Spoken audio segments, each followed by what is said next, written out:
Good morning class. Actually कल मैंने आपको 5.1 का क्वेश्चन बताया था, उसको मैं एक बार आपको रिपीट कर रहा हूँ, देखिएगा। एक्चुअली 5.1 के अकॉर्डिंग क्वेश्चन जो था, divide the following using repeated subtraction. Actually हमको डिवाइड करना था। मैंने आपको एक और मेथड बताया था, एक और उसको रिपीटेड सब्सट्रैक्शन के मेथड बताता हूँ मैं। अगर ऐसा क्वेश्चन लिखा रहे कि divide the following using repeated subtraction, अगर ऐसा कहे कि रिपीटेड सब्सट्रैक्शन मेथड के थ्रू उसको डिवाइड करना है, तो एक्चुअली हमको करना क्या है, इसके लिए मैंने आपको बताया एक वाला था 14 divided by 2, 14 divided by 2। Actually हमको 14 को डिवाइड करना है किसके थ्रू, 2 से, ठीक है। तो 14 को हमको इस तरह से पार्ट में डिवाइड करना है कि दो पार्ट में, वो दो बाहर में वो बराबर बराबर पार्ट्स में बढ़ जाए, ठीक है। तो 14 को हम बराबर दो बराबर पार्ट्स में कैसे डिवाइड कर सकते हैं, तो 14 जैसे हम देखते हैं, स्टार्टिंग करते हैं, ठीक है।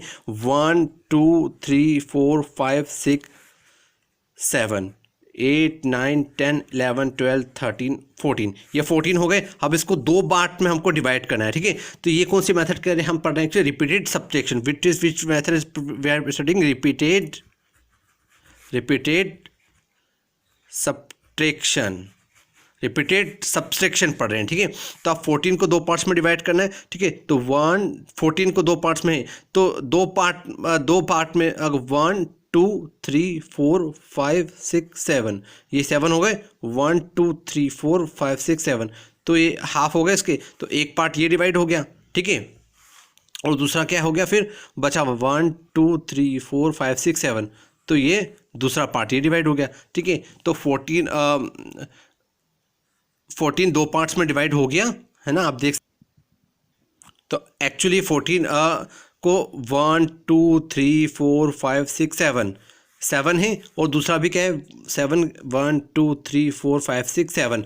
तो 7 कितना होता है, 14 होता है। तो दो पार्ट्स में हमने इसको डिवाइड कर दिया है, ठीक है। तो इसका एक्चुअली आंसर कितना है, जब हमने 2 से इसको डिवाइड किया तो कितना है, एक्चुअली इसका आंसर क्या है, दो पार्ट्स में डिवाइड करने पर आंसर क्या है, 1 2 3 4 5 6 7। तो इसका एक्चुअली आंसर क्या आया, 7 इज द आंसर, क्योंकि 7 के दो पार्ट बन रहे। तो इसका 2 से डिवाइड करा, अगर 14 को अगर 2 से डिवाइड किया तो आंसर क्या है इसका, 7। ओके, अब इसी तरह से ये एक्चुअली मेथड कौन सी, रिपीटेड सब्सट्रैक्शन, ठीक है। हम बी वाला आप देखते हैं जस्ट, तो अब आप देख सकते हैं इसमें कि एक वापस क्या दिया था, 33 डिवाइडेड बाय 3, है ना। तो 33 डिवाइडेड बाय 3। अब तो यहाँ पे क्या है, 33 है। तो 33 को हम तीन पार्ट्स में, 33 को हमको तीन पार्ट्स में डिवाइड करना है। तो हम कितना कितना करेंगे, 11 तीन पार्ट्स में, पहले 1 2 3 4 5 6 7 8 9 10 11, ठीक है। ये एक पार्ट ये डिवाइड हो गया, है ना। और फिर वापस 1 2 3 4 5 6 7 8 9 10 11, एक पार्ट ये डिवाइड हो गया, ठीक है। सेकेंड वाला पार्ट ये आ गया, फिर वापस 11 1 2 3 4 5 6 7 8 9 10 11, तो थर्ड वाला पार्ट ये आ गया, ठीक है। तो 11 11 11, ठीक है। 11 11 11 तीनों कितना हो जाएगा, 11 11 क्या हो जाएगा, 33। तो हमने इसको कितने पार्ट्स में डिवाइड कर दिया, तीन पार्ट्स में। कितने पार्ट्स में डिवाइड कर दिया, तीन पार्ट्स में, ठीक है। और तो कितने में, हर एक पार्ट में कितना कितना रहा, 11, इसमें भी 11 और 11। तो 11 11 11 कितना हो गया, 33 हो गया, ठीक है। 33 किसके थ्रू डिवाइड करना था हमको, 3 पार्ट्स में। तो इनमें तीनों को, 33 को 3 पार्ट्स में कैसे डिवाइड किया, उसको 3 11 11 11। या तो आप ये ऐसा कर सकते हैं, या फिर आप, मैंने आपको बताया भी था, ये सब्सट्रैक्शन, रिपीटेड सब्सट्रैक्शन मेथड है। या फिर आप डायरेक्ट डिवाइड करके भी इसको बता सकते हैं, 33 है, आप इस तरह से भी रिपीटेड सब्सट्रैक्शन मेथड कर सकते हैं, कोई प्रॉब्लम नहीं है, ठीक है। ये इसको आप 3 से डिवाइड करेंगे, ठीक है।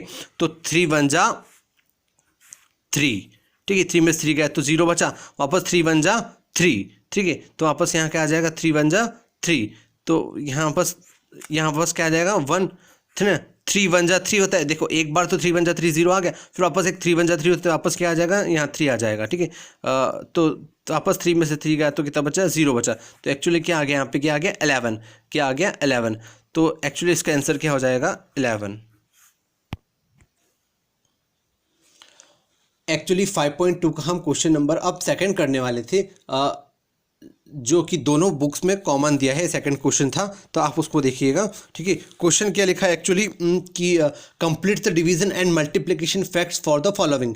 हमको डिवीजन और मल्टीप्लिकेशन फैक्ट्स को फॉलोइंग को कंप्लीट करना है, ठीक है। तो ए वाला दिया था, देखिएगा आप ध्यान से, 7 × 5 क्वेश्चन था, 7 × 5 = है ना, और नीचे एक्चुअली दिया था ब्लैंक, फिर डिवाइडेड बाय 7 इक्वल टू 5।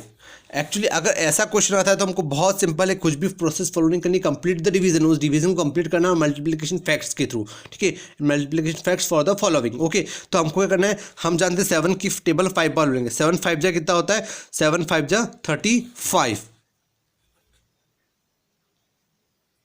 ठीक है, 35 हुआ। और जो यहाँ 35 जो आया है ना, एक्चुअली हम 35 जो यहाँ जो आया उसको हम यहाँ पुट कर देंगे 35, है ना। अब हम देखते हैं कि 35 डिवाइडेड बाय 7 इक्वल टू कितना हो रहा है 5। अगर हम 35 का डिवाइड करते हैं 7 के तो वही हम देखते हैं 7 5 जा कितना होता है 35, तो 7 5 जा 35 तो इक्वल में क्या आ जाएगा 5। तो जो यहाँ पे मल्टीप्लाई करके जो आया है उसी को वैल्यू को हमको यहाँ पे पुट करनी है और डिवाइड होगा 35 डिवाइडेड बाय 7 तो कितना आ जाएगा 5, ठीक है। सेम वही प्रोसेस होगी। अब आप इसका बी वाला देखिएगा, ठीक है, एज इट इज ही होगा, कोई प्रॉब्लम नहीं आएगी।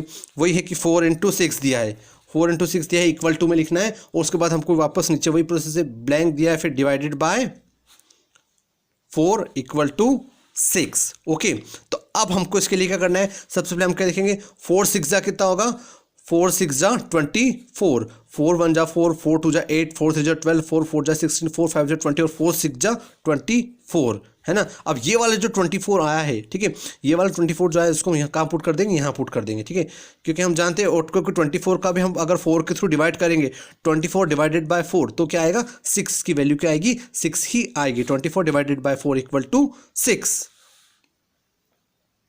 ठीक है ना। अब इसके बाद हम क्या देखते हैं, इसी तरह से बाकी सारे क्वेश्चन जो भी इसके इसी टाइप पैटर्न के सारे क्वेश्चन भी सेम इसी टाइप से होंगे। अब हम देखते हैं क्वेश्चन नंबर 3, ठीक है, क्वेश्चन नंबर 3 का ए वाला।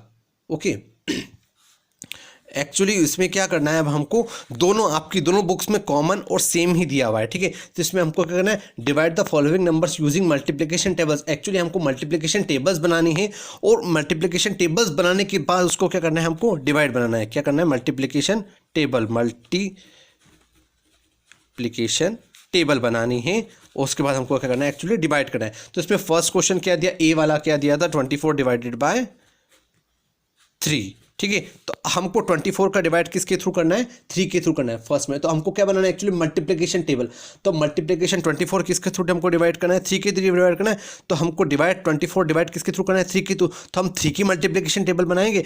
3 की मल्टीप्लिकेशन टेबल में 24 कितने टाइम्स में आता है, ठीक है, 3 की मल्टीप्लिकेशन टेबल में 24 कितने टाइम्स में आता है उसका आंसर होगा। तो हम स्टार्ट करते 3 की टेबल बनाना। 3 1 जा 3 होता है, 3 2 जा 6 होता है, 3 3 जा 9 होता है, ठीक है, 3 4 जा 12 होता है, 3 5 जा 15 होता है, 3 6 जा 18, 3 7 जा 21 और 3 8 जा 24। तो आप देख सकते हैं कि 24 आ गया है, ये वाला आंसर आ गया है। तो कितने टाइम्स में आया है, कितना आया, 3 8 जा 24। तो 24 कितने टाइम्स में आया 3 की टेबल में, 8 टाइम्स में। तो इसका आंसर क्या हो जाएगा 8। What will be answer 8। तो हम इसको ऐसे लिख सकते हैं 24 आंसर का 24 डिवाइडेड बाय 3 सॉरी हाँ 24 डिवाइडेड बाय 3 इसका आंसर कितना आया 8। कितना है 8। ऐसे मल्टीप्लिकेशन टेबल बना के हमको, अगर ऐसा आता है कि थ्रू मल्टीप्लिकेशन टेबल के थ्रू डिवाइड सॉल्व कीजिए तो हमको इसको ऐसा सॉल्व करना है, ठीक है। अब हम बी वाला देखते हैं। Okay, 18 divided by 6, 18 divided by 6, okay, 18 divided by 6, 18 is divided by 6, okay. तो हमको देखना है कि 18 6 की टेबल में कितने टाइम्स आता है। तो हम वही सबसे पहले मल्टीप्लिकेशन टेबल बनाएंगे, है ना। तो सबसे पहले मल्टीप्लिकेशन टेबल बनाते हम स्टार्ट करते हैं। 6 1 जा 6 होता है, 6 2 जा 12 होता है और 6 3 जा 18। तो 3 बार में जाके 3 टाइम्स में जाके कितना आ रहा है 18 आ रहा है। 3 टाइम्स में जाके कितना आ रहा है 18 आता है। 6 3 जा 18। तो इसका आंसर क्या हो जाएगा 3। 6 3 जा 18, है ना। 3 बार में है तो इसका आंसर क्या आ जाएगा 3। ओके, अब हम सी वाला देखते हैं। सेम वही प्रोसीजर फॉलो करनी, मल्टीप्लिकेशन टेबल बनानी है और हमको डिवाइड करना है। बाकी फिर सब सारे क्वेश्चन सेम पैटर्न से होंगे। 25 डिवाइडेड बाय एक्चुअली इसमें फोर्थ क्वेश्चन नहीं है, दोनों ही बुक में फोर्थ क्वेश्चन खाली एसी मैथ्स एसी में दिया है और एसी प्राइम में फोर्थ क्वेश्चन नहीं दिया है, तो हमको फोर्थ क्वेश्चन मैथ्स एसी का नहीं सॉल्व करना है, ठीक है। अब इसमें एक्चुअली सी वाला क्या दिया है, 25 डिवाइडेड बाय 5, 25 डिवाइडेड बाय 5। तो अब हम 5 के लिए 25 का डिवाइड किसके थ्रू करना है हमको, 5 के थ्रू, तो 5 की मल्टीप्लिकेशन टेबल बनाएंगे। 25 कितने टाइम्स में आता है, ठीक है, 5 1 जा 5, 5 2 जा 10, 5 3 जा 15, 5 4 जा 20 और 5 5 जा 25। 5 की टेबल हमने 5 बार बोली तो कितना है 25, तो कितनी बार हमको बोलनी पड़ी 5 टाइम्स बार, कितनी बार बोलनी पड़ी 5 टाइम्स। तो इसका एक्चुअली इसका आंसर क्या आएगा 5, इसका एक्चुअली आंसर क्या आएगा 5। तो 25 डिवाइडेड बाय 5, इसका आंसर क्या आएगा 5। What will be the answer 5। तो इस तरह से अगर आप मल्टीप्लिकेशन टेबल्स बना के डिवाइड करने का बोले तो हमको इस तरह से सॉल्व करना है। Okay class, will continue in next lecture.